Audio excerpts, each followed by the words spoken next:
Human lungs यानी हमारे फेफड़े। दोस्तों, लंग्स हमारे बॉडी का सबसे इंपॉर्टेंट ऑर्गन है क्योंकि ये हमारे शरीर का वो हिस्सा है जो हवा से ऑक्सीजन को एब्जॉर्ब करके हमें जिंदा रखता है। तो आइए आज की इस वीडियो में 3D एनिमेशन की मदद से जानते हैं कि हमारे लंग्स कैसे काम करते हैं। ये बात तो जानते हैं कि हमारा शरीर छोटी छोटी कोशिकाओं यानी सेल से मिलकर बना है और हमारे बॉडी के हर सेल्स को जिंदा रहने के लिए ऑक्सीजन की जरूरत होती है। हमारे बॉडी में ऑक्सीजन को कैरी करने का काम हमारे ब्लड में मौजूद रेड ब्लड सेल्स करते हैं। रेड ब्लड सेल्स हमारे लंग्स से ऑक्सीजन को लेकर बॉडी के हर सेल्स तक पहुंचाते हैं और उनसे कार्बन डाइऑक्साइड लेकर वापस लंग्स में छोड़ देते हैं। हमारे लंग्स स्पंजी टिश्यू के बने होते हैं। जिस तरह से स्पंज से हवा निकाल देने से वो बिल्कुल सिकुड़ जाते हैं और हवा भरने पर फूल जाते हैं, ठीक इसी तरह से हमारे लंग्स भी होते हैं। जब हम सांस लेते हैं तब ये फूल के बड़े हो जाते हैं और जब हम सांस छोड़ते हैं तो ये पिचक जाते हैं। हमारे बॉडी में 2 लंग्स होते हैं जिन्हें रिब्स यानी पसलियां प्रोटेक्ट करके रखती है। दोनों लंग्स के बीच में हमारा दिल होता है। हमारे दोनों लंग्स बराबर नहीं होते हैं। राइट वाला लंग्स लेफ्ट वाले लंग्स से थोड़ा सा बड़ा होता है। राइट लंग्स में 3 लोब होते हैं जबकि लेफ्ट लंग्स सिर्फ 2 लोब से मिलकर बना होता है। लेफ्ट वाले लंग्स को नेचर ने थोड़ा छोटा इसलिए बनाया है ताकि हमारा दिल इसमें फिट हो सके।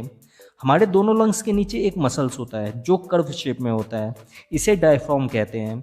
हमारे सांस लेने के प्रोसेस में इस डायफ्राम का बहुत बड़ा रोल होता है। हम खुद से सांस लेकर लंग्स में हवा भर तो लेते हैं, लेकिन उस हवा को लंग्स से बाहर निकालने के लिए हमारा उस पर कोई कंट्रोल नहीं होता है। लंग्स की हवा को निकालने के लिए डायफ्राम और हमारे रिब्स लंग्स पर प्रेशर डालकर उस हवा को बाहर निकाल देते हैं। अगर हमारा डायफ्राम नहीं होता तो हम सांस अंदर तो ले लेते लेकिन उसे बाहर नहीं निकाल पाते। हमारे नाक से लेकर दोनों लंग्स तक एक विंड पाइप जुड़ी होती है जिसे ट्रैकिया कहते हैं। ट्रैकिया नीचे आकर 2 पार्ट में डिवाइड हो जाता है और ये दोनों पार्ट दोनों लंग्स के अंदर चले जाते हैं।